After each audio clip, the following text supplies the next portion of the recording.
شرمی آید ز قاصد طفل محبوب من، بر سر راهش بیندازید مکتوب من. دست پرورد تو هم ای عشق پاس من بدار، هر که بیند دست و میداند بد و خوب مرا. فرصتت بادا که میباید ستم کاری چنین، این قرار و طاق تو این صبر ایوب مرا.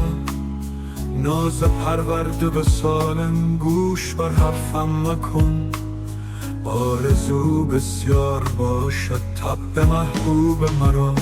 بیسووالی خون خود در حجر میبخشم به او، زان که دانم از طلبار است مطلوب مرا.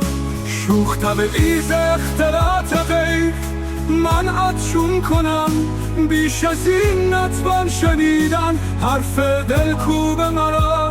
امشب از یوسف رخی چشم نصیر روشن است، باز نوری هست در کاشانه یعقوب مرا.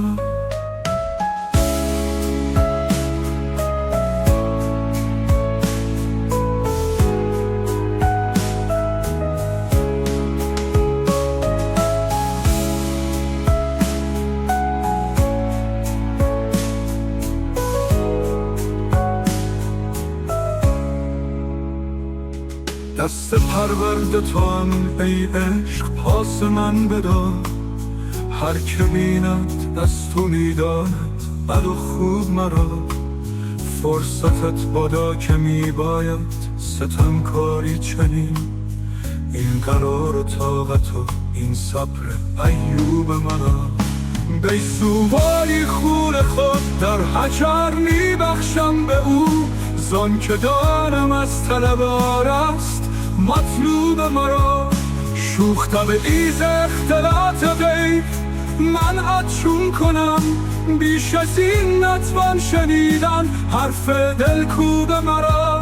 امشب از یوسف رخی چشم نصیری روشن است، باز نوری هست در کاشانه یعقوب مرا.